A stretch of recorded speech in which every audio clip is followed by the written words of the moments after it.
You want your kids to have control of themselves. We're trying to develop self-control. Mm-hmm. What God did in the garden was he gave them the boundaries. You can play over here, but don't go play over there. And if you do play over there, then ABC is going to happen. And then he gave them control. So you build self-control in children by giving them free space with clear, this is okay, this isn't.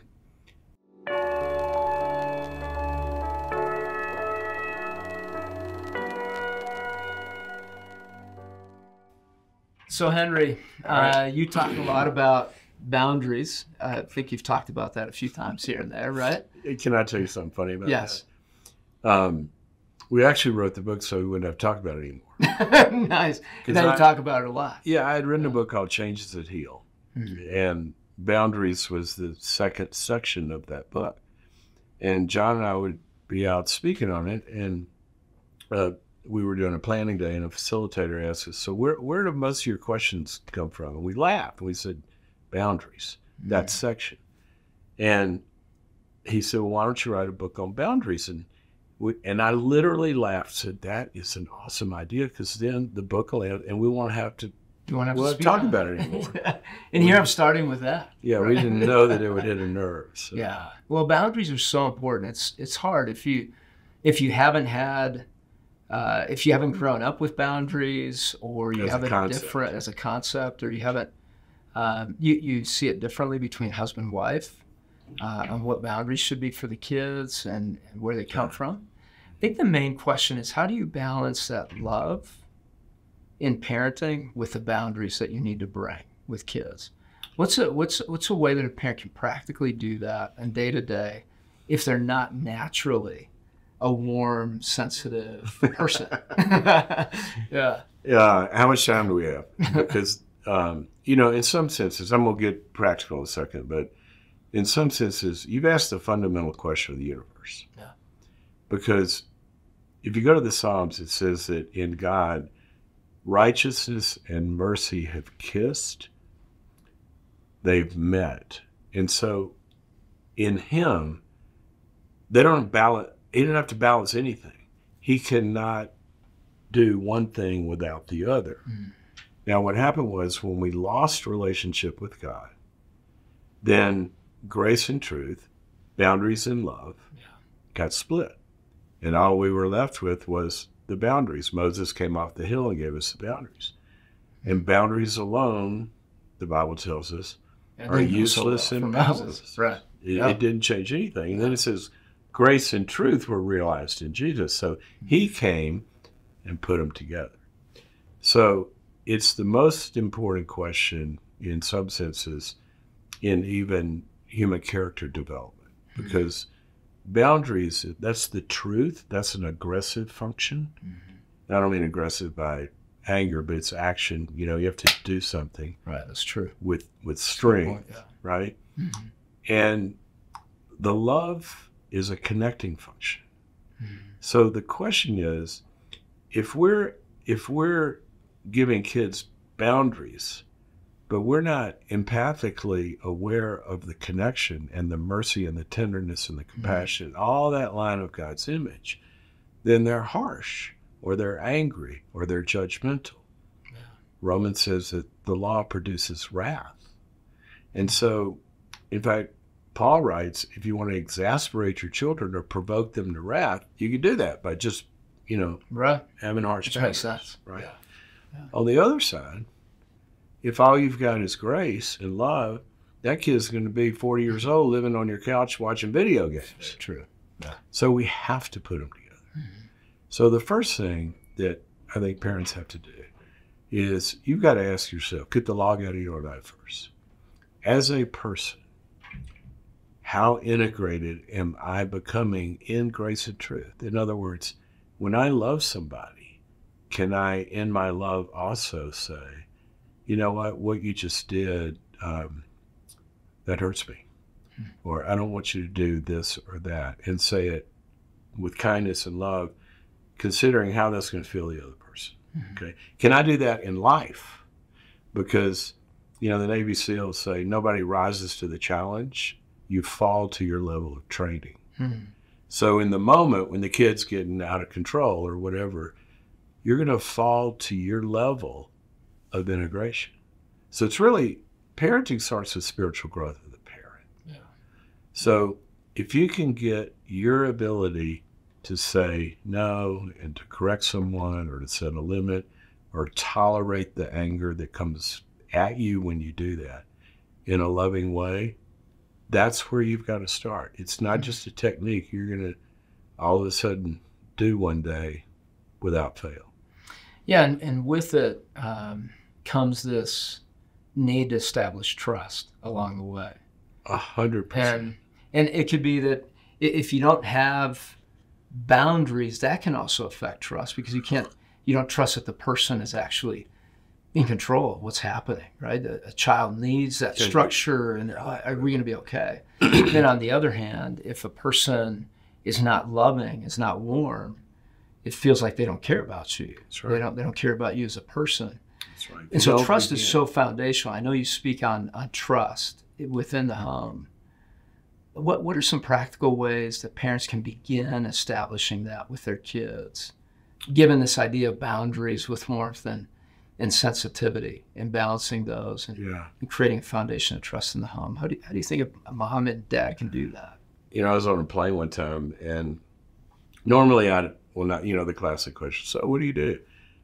I hide, because if you tell somebody you're a psychologist, you're in for a 4-hour session. Yeah, that's right. But this guy asked me when I asked him, a psychologist, and he said, I want to talk to you about my teenage daughter. He said, we've had the hardest time with her. He said, finally I've learned, teenagers are rebellious and they need boundaries. He said, have you ever heard that word, boundaries? I said, yeah, I know. Once or twice. I know the term. He said, that's what teenagers need. So we're getting way firmer on our boundary. And you could tell kind of that he's amped up about this. And I said, well, why do you think she's acting out? He said, because teenagers are rebellious. I said, well, we could talk about that, but what do you think's driving her behavior? He said, well, she's rebellious. I said, well, have you ever sat down and asked her, so what's it like to be you in your school? What's it like to be, tell me what goes on. I know there's some mean girls and bullies in the group. Tell me what it feels like every day to be there. And I said, try this question. Ask her, what's it feel like to be on the other side of me as your dad? See, what we're starting with, God has wired the human to neurologically, physiologically, psychologically, spiritually, to move towards someone when we feel understood. Yeah. And that's primarily, not altogether, but primarily it begins in a very nonverbal way. You take a baby as mirror neurons, and when they are upset and the mom coos, it's, the tone. So there's a synchronizing. The literal word is attunement. They're tuned in to their emotional state, and some message is coming across. I understand. I get it. I get you. And so in terms of how they develop it, it all begins with how well your kid feels like you understand their experience. And you say, well, they're acting out. Well, I was talking about this one day in a leadership event, and a guy came up and said, I'm the lead hostage negotiator for the FBI. And everything you just talked about is our whole training program. I said, what do you mean? He said, well, somebody's got a bomb strapped to them in a bank with 40 hostages. I got to go in and talk them out. We don't go in and tell them, hey, dude, this is stupid. You shouldn't be doing this. Right? Start with the truth, right? That's right, yeah. They go in and say, so I'm Henry. They sent me, tell me your name. We get the name and say, so how did we get here today? Tell me what's been going on. And they show an empathic interest, and gradually, without the person even knowing it, neurologically, they're wired to start to let go a little bit. So now you're establishing a connection. We have an incarnational gospel. Jesus could have stood up here and given rules, which they tried, didn't work, right? Yeah. But what he did was he came down and he became one of us. Mm. And when parents have to take a stance of, I wonder what my child is feeling and experiencing right now. And you attune to that, then you can begin to go into the what limits, we need to provide. Well, we see, in the garden, right, how God responded was, where are you? Where are you? Right? He didn't say, you shouldn't have done that. That's every shrink's first question. Yeah. Right? Yeah. Think about it. I never thought about that before. The patient comes in, so where are you? Mm-hmm.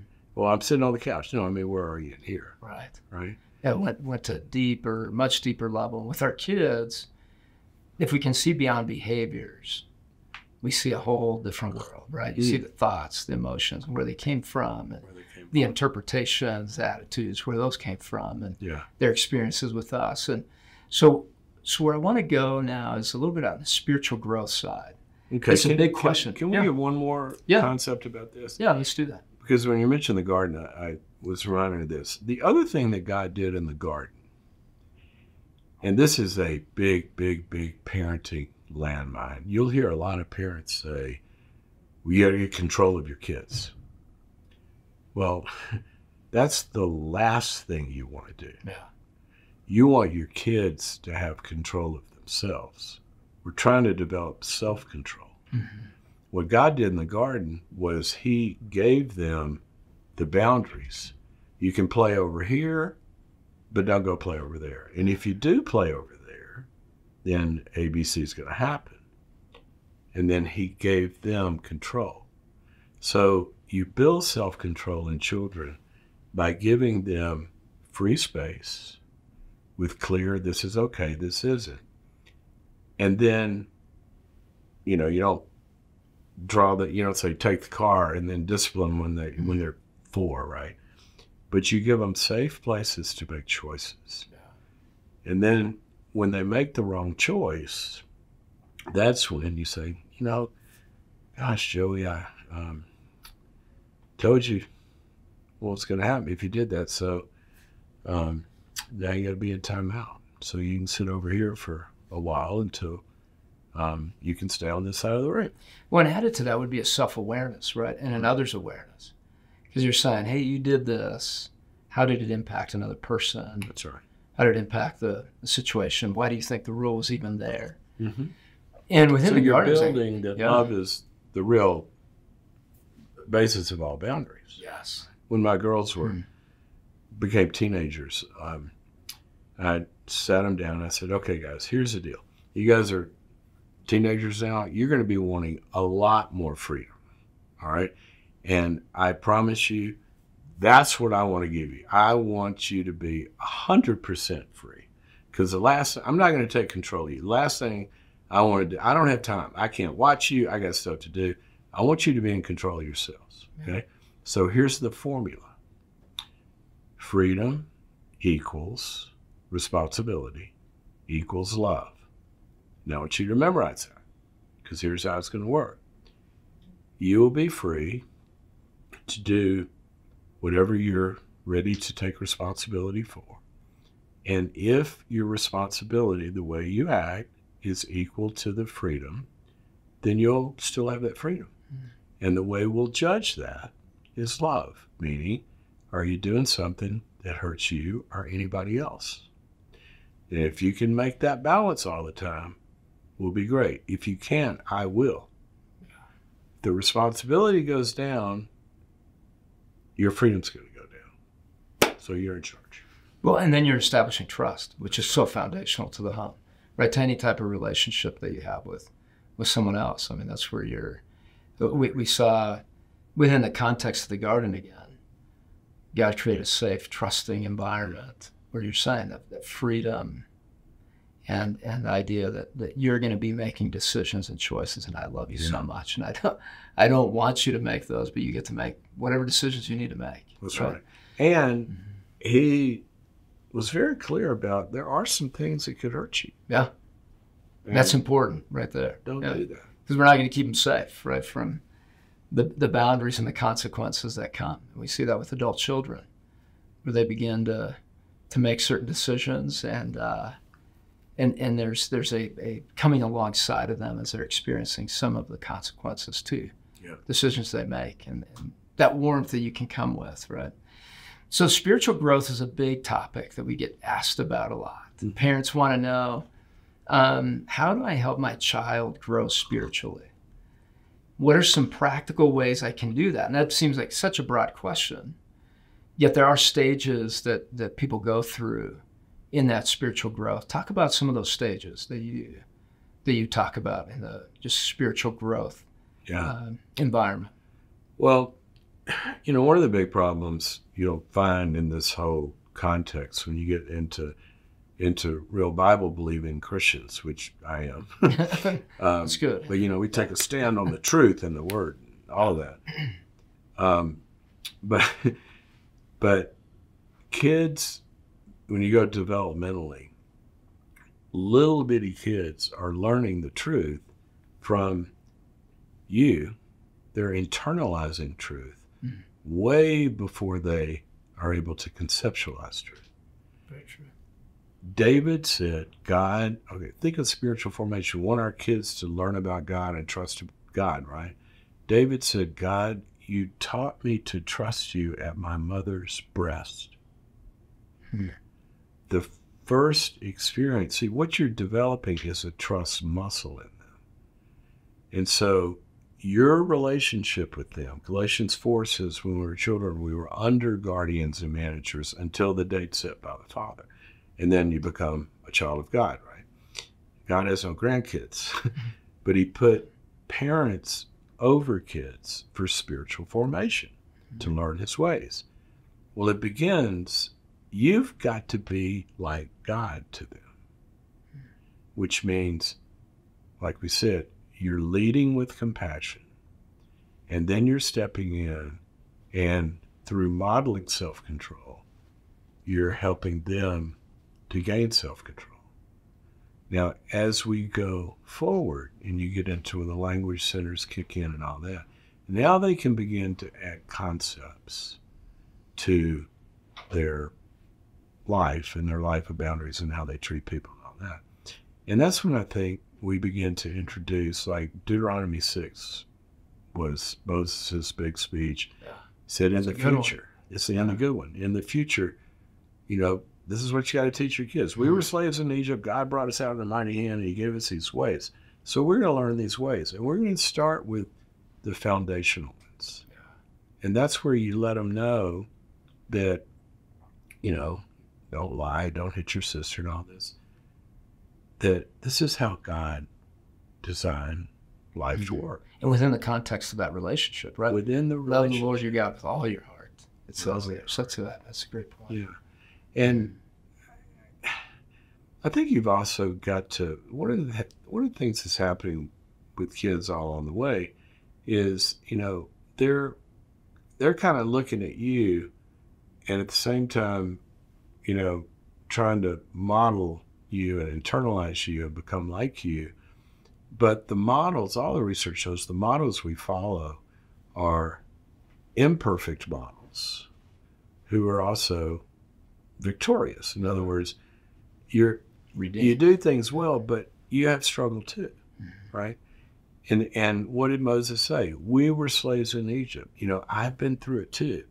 And so the more you can model, which is, I made a mistake and I'm sorry. And we used to have family meeting with the girls on Sunday night. And one of the things that we would do is we'd go around the table and we would say to each person, everybody say, what's something that Olivia did this week that everybody really liked and you wish she'd do more of that? And you point out something good. What's something Olivia did that we don't want you to be like that, or we don't want you to do this? And we would have to, that's spiritual form. You're modeling confession, repentance, saying you're sorry, trying to do better. And you've got to, spiritual formation is as experientially based as it is propositional. So we got to bring those two into real experiences. And when they see me, when they say, well, Dad, I didn't like it when, and I can hear that and not get defensive, it's like, gosh, you're right, I could have done better. Or, well, I'm still going to do that because maybe it was a rule they didn't like. Right. But in that relationship, then they're being formed, and you can talk about the Deuteronomy 6. These are God's ways. In fact, let's look at this verse. This is one of my favorite verses, you know. And that's good, Henry. And then when they get to be a little older, teenagers, rebellious. Well, the teenage years are an overthrow of the government that's designed by God. You don't want to be in charge of these. Galatians 4, again, they're not under your management after they're finding autonomy, right? Finding that. Let's just do that incrementally instead of at once. Yeah. And you're gradually giving them more and more control. But, you know, you can keep your room, you're in charge of your room. But if there's probable cause, I've got a search warrant. Nice. If I smell food, if I smell other things going on. A lot of times there are probable causes. So you're doing all this in the context of a relationship, but in adolescence, you're gradually empowering them, but you don't want them going to a vacuum. What becomes very important is, and this is one of the, in fact, we went to a church, wasn't even our favorite church for a long time, but their youth program. Their youth leaders that take them through that. It's so important that you are getting them into the right peer group where they form attachments and bonds and experiences with kids that are going in the right direction and leaders they can identify with. They become as important as you. You're kind of the leader of the program at that point. You're still the parent, of course, and you're still in charge. But they're going to be looking outside the home for a lot of voices. You have to provide the right ones. And ultimately, we're being shaped along the way as parents, right? It's just as much about our kids as it is us. And the shaping. And God gave us our kids so you could parent us. That's right. That's right. And we get to learn all about patience. And all the fruit of the Spirit is that coming out in us. That's right. Thank you so much for your words, Henry. Great encouragement to parents, great guidance for them along the way for all of us, right? Thank you all. I mean, we're all imperfect stepping into a relationship where we don't have control, but we have influence.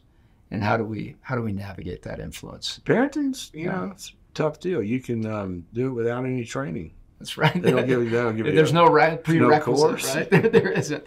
Yeah, well, thank you, Henry, for being with us in this conversation.